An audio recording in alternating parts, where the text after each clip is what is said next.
मित्रांनो, आजची जी घटना आहे, ही घटना ऐकल्यावर आपल्याला हे नक्कीच कळणार की ज्याच्या नशिबात जर काही गोष्टी नसतील तर त्या कधीच पूर्ण होत नाही. आजची ही जी घटना आहे ही त्याच्यावरच आहे. ही घटना आम्हाला दिलीप जाधव यांनी पाठवली. दिलीप जाधव हे मूळचे मुंबईचे आणि ही जी घटना घडली ही त्यांच्याच लहान भावाबरोबर घडली. त्यांचा एक लहान भाऊ होता, त्याचं नाव सागर होतं. सागर हा IT कंपनीमध्ये चांगल्या पोस्टवर काम करत होता. आता हे जिथं राहत होते तिथंच त्यांच्याच बाजूला सागर ज्या मुलीवर प्रेम करायचा ती मुलगीही राहायची. त्या मुलीचं नाव निशा होतं. आता जी निशा होती तिचा जो परिवार होता तो अतिशय श्रीमंत आणि तिचा जो भाऊ होता तो गुंड प्रवृत्तीचा होता. आणि त्या एरियामध्ये म्हणजे निशा आणि सागर ज्या एरियात राहायचा त्या एरियामध्ये तिच्या भावाचा भरपूर दबदबा होता, भरपूर वोट होता. आणि त्याच्यावर एक 2 मर्डरच्या केसही होत्या. त्यामुळं तेवढ्या एरियात तर त्याचं नाव होतंच, पण त्याच्या ओळखी मोठमोठ्या जागी होत्या. आता हे जे प्रकरण होतं निशा आणि सागरचं, हे एकमेकांवर प्रेम करायचे, ही गोष्ट त्यांच्या घरात कळली. आता घरात कळल्यानंतर सागरच्या घरचे तर एवढं काही बोलले नाही, पण जे निशाच्या घरचे होते त्यांना ह्या रिलेशनसाठी त्यांचा होकार नव्हता. त्यामुळं ह्या दोघांच्या घरच्यांमध्ये भरपूर वाद झाले. सागरला मारहाण झाली. निशाच्या भावाने सागरला भरपूर मारलं, त्याच्या अंगावर वार केले. आता सागर हा ॲडमिट होता हॉस्पिटलमध्ये आणि निशाला तिच्या भावाने त्याच्या मित्रांना, त्याचे जे गुंड मित्र होते त्यांना सांगून तिच्यावर लक्ष द्यायला लावलं होतं. आणि निशा जी होती ती ब्युटी पार्लर चालवायची. तिचं एक त्याच एरियामध्ये ब्युटी पार्लर होतं. निशाच्या भावाने तिच्या गुंड मित्रांना आपल्या बहिणीवर पूर्णपणे लक्ष द्यायला लावले होते. ती कुठे जाती, काय करती, हे सगळी डिटेल ते त्याला सांगायचे. आता ह्या घटनेला, सागरला जेव्हा मारलं होतं, ह्या घटनेला 3 महिने पूर्ण झाले होते. आता सागरही रिकवर झालता. तो पूर्णपणे आता बरा झाला होता आणि तो पुन्हा जॉबवर जायला चालू झाला. आता निशा जी होती तिला सागरशिवाय करमतच नव्हतं, कारण की त्या दोघांचं एकमेकांवर भरपूर प्रेम होतं. त्यामुळं निशाने काय केलं की तिच्या जे पाळकवर जे तिच्या भावाचे गुंड मित्र होते त्यांची नजर चुकून एकदा ती सागरच्या ऑफिसमध्ये गेली. आता ती सागरच्या ऑफिसमध्ये गेली आणि सागरला भेटली आणि सागरला म्हणाली की हे बघ सागर, जे काय झालंय ते खूप वाईट झालेलं आहे, पण मी तुझ्याशिवाय राहू शकत नाही. आता सागर ही तिच्यावर तेवढंच प्रेम करायचा. तर सागर ही तिला बोलला की मीही तुझ्याशिवाय राहू शकत नाही, पण आपण करायचं तरी काय, तुझ्या भावाच्या पुढं मी तर काहीच नाहीये. मनीषा त्याला म्हणाली, आपण एक काम करूया, आपण हे शहरच सोडून जाऊया आणि बाहेर कुठेतरी लांब जाऊन आपण लग्न करून तिथेच राहूया. आता निशा आणि सागर हे दोघं पण कमवते होते. यांनी भरपूर मनी सेव्ह करून ठेवली होती, भरपूर बॅलन्स जमा करून ठेवला होता पैशाचा. तर आता ह्या दोघांचं ठरलं. आता हे दोघं तर एकमेकांवर शिवाय राहूच शकत नव्हते. आता यंग रक्त म्हटल्यानंतर तुम्हाला तर माहिती आहे की प्रेमाचं काय आहे असं. आता ह्या दोघांनी ठरवलं की आज रात्रीच आपण इथून निघून जायचं. मग सागर ही घरी गेला, तीही घरी गेली आणि त्यांनी काय आतापर्यंत सेव्हिंग केली होती ते सगळे घेतली, काही कपडे घेतले आणि त्याच रात्री ते ते शहर सोडून पळून गेले. आता पळून गेले तर ते अशा ठिकाणी गेले की ह्यांच्या मनामध्ये भरपूर भीती होती की भावानी जर पकडलं तर आता भावानी निशाला धमकी दिली होती की तू जर त्याच्याबरोबर दिसली तर मी त्यालाही खलास करेल आणि तुलाही खलास करेल. आणि निशाला हे चांगलं माहिती होतं की आपला भाऊ खूप निर्दयी आहे आणि तो या लग्नाला कधीच संमती देणार नाही. तिच्या भावाने तिला सक्त ताकीद केली होती की परत जर तू त्याच्याबरोबर दिसशील तर मी तुला मारून टाकल, पण मी माझी इज्जत कमी करून नाही घेणार. तर निशाला ती भीती होती म्हणून ते मुंबई सोडून झारखंडमध्ये गेले. तर सागरने एक लॉज केला, बुक केला. 2 दिवस ते तिथं राहिले आणि आता सागर लॉजचा जो मॅनेजर होता त्याच्याशी चांगलं बोलत होतो 2 दिवसात. त्यांनी त्या मॅनेजरला विचारलं, की "दादा मला एक रूम रेंटनी पाहिजे." तर तो मॅनेजर, आता मॅनेजर म्हटलं आशा आणि लॉजवरचे मॅनेजर म्हटलं, की त्यांना त म्हणता ताक कळतं. त्यांना लगेच कळतं, की ही कोण आहेत, हे कुठनं आलेत आणि ह्यांचं काय असेल आपसामध्ये. ते पण चाभरे चाप्टरच असतात. आता त्या मॅनेजरनी पण बघितलं, की हे गरजू आहेत, म्हणून त्यांनी पैशाच्या लालचीपोटी सागरला हो म्हटला आणि सागरला बोलला, की "एक रूम दाखवतो, पण ती खूप एकांतामध्ये आहे. बैठं घरच आहे, पण तुम्हाला चालेल का?" सागरही मनात विचार केला, की आपल्यालाही असंच काहीतरी पाहिजे, की एकांतामध्ये आपल्याला कोणी शोधलं नाही पाहिजे. म्हणून सागरनी त्याला होकार दिला. आता त्याला होकार दिल्यानंतर हे दोघं जण रूम बघायला गेले. तो मॅनेजर आणि सागर. सागरने रूम बघितली तर ती रूम अशी मोकळ्या मैदानात, डोंगर वगैरे होते आणि एकांतामध्ये होती. सागरला भीतीपोटी सागरने लगेच हा बोलला, "मला ही रूम पाहिजे." आणि ती रूम त्या मॅनेजरने त्याला खूप कमी डिपॉझिटमध्ये दिली होती आणि भाडंही कमी लावलं होतं. आता तो लॉजवर आला आणि निशाला हे सगळं डिटेल सांगितली, की "बघ अशी अशी रूम आहे आणि आपल्याला जशी पाहिजे तशीच आहे. आपल्याला तिथं कोणी शोधू शकणार नाही." निशाही तयार झाली. आता त्यांनी तिकडनं सामान वगैरे घेतलं आणि ते त्या रूमवर शिफ्ट झाले. आता निशा आणि तो 2 दिवसात तिथं त्यांनी साफसफाई केली. काय लागेल ती भांडी वगैरे घेतली आणि त्यांचं राहणं चालू झालं तिथं. आता सागरच्या मनामध्ये एक प्रश्न होता, की आता तर इथं कोण बघणार नाही. त्याने निशाला बोलला, की "आपण लगेच लग्न करूया." मग आता ते ज्या एरियामध्ये राहत होते, त्याच एरियामध्ये एक मंदिर होतं. ते दोघं जण तिथं गेले. त्यांनी तिथं मंदिरात लग्न केलं.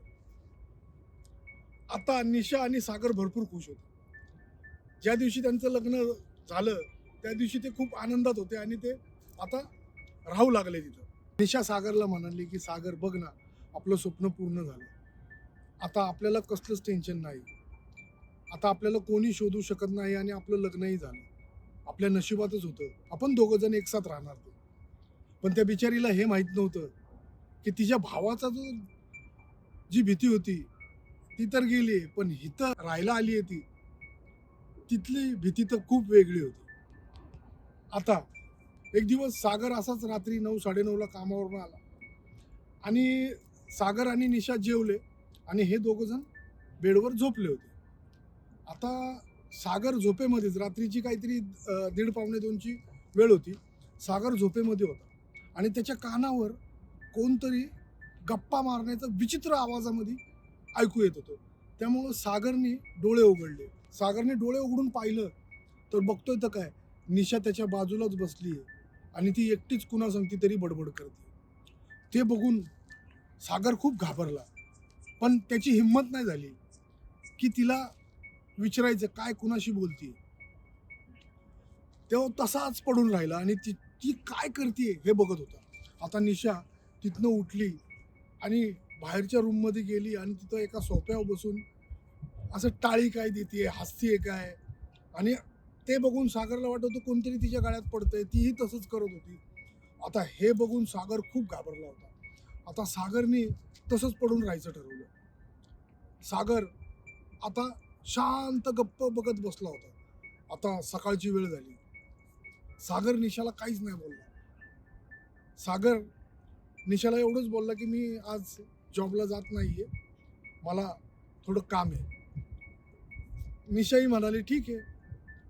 आता सागरने काय केलं, सागर घरातून निघाला आणि गावामध्ये त्याच त्याच एरियामध्ये एक वयस्कर माणसाबरोबर त्याची एक ओळख झाली होती. नेपाळी माणूस होता. त्याच्याबरोबर ओळख झाली होती. म्हणून सागर त्या माणसाकडे गेला आणि त्याला असं नाही सांगितलं, की हे माझ्याबरोबर घडतंय. त्यांनी त्या घराची डिटेल काढली, की हे घर कुणाचं होतं, हे घरात कोण राहायचं पहिलं. आता सागरने विचारल्यानंतर तो माणूस तो त्याला बोलला, की हे जे घर होतं, इथं 2 नवरा-बायको राहायची. ती बायको आपल्या नवऱ्याला भरपूर नाही का म्हणजे हेट करायची, त्याची बायको आणि त्यांचं लग्न होऊन अवघे 7 ते 8 दिवसच झाले होते आणि ते नवीनच इथं राहायला आले. त्याच्या बायकोचं लफडं एका बाहेर माणसाबरोबर होतं. म्हणून त्याच्या बायकोनी त्याला जेवणामध्ये विष घातलं आणि मारून टाकलं. सागर त्या म्हाताऱ्याचं ऐकून सागर थोडा गडबडला आणि त्या म्हाताऱ्याला बोलला, अशा घटनेंवर तुम्ही विश्वास ठेवता, अशा गोष्टींवर विश्वास ठेवता. तो म्हातारा बोलला, बघ जे आजपर्यंत मी पाहिलंय त्या घराची हालत, तिथं कोणच राहत नाही. ते घर कितीतरी वर्ष मोकळंच पडलंय आणि जो कोण आले तिथं राहिला त्यांच्याबरोबरही असंच झालं. तिथं तर एक कपल आलं होतं. त्या कपलनी तर दोघांनी आत्महत्याच केली. ते ऐकून सागर जरा घाबरला.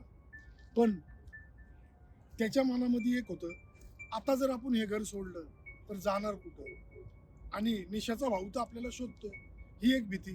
त्यामुळं सागरने कुणालाच काही नाही बोलला, निशालाही काही नाही बोलला. सागर मार्केटमधनं जाताना त्याच्या मनात जी भीती होती, त्याला हे नक्की माहिती होतं की ह्या म्हाताऱ्या माणसाने जे आपल्याला सांगितलंय ते खरं निघालं तर. त्यामुळं सागरने त्याचा हनुमानावर भरपूर बजरंगबलीवर भरपूर विश्वास होता आणि भक्त होता. त्यामुळे त्यांनी जाताना एक हनुमान चालीसा घेतली आणि तो घरी गेला. आता नेहमीसारखं सागर आणि निशा जेवले वगैरे आणि सागरने ती हनुमान चालीसा बेडच्या मागे एका जागी लपवली होती. आता सागर नेहमीप्रमाणे निशाच्या बाजूला झोपला आणि रात्रीचे आता 12:30 पावणे 1 झाले. सागर जागाच होता पण त्यांनी डोळे बंद केले होते. तर त्याला आवाज येऊ लागला. म्हणून सागरने डोळे उघडून पाहिलं तर निशा पुन्हा त्या सोफ्यावर एकटीच बडबड करते. आता सागरला राहवलं नाही की आता ही कुणाशी बोलती, हे नक्की काय चाललंय. म्हणून सागर त्या बेडरूम मधनं बाहेर आला आणि निशाला डायरेक्ट जोरात ओरडून बोलला, काय चाललंय, तू कुणाशी बोलतीये. आता निशा निशा नव्हती.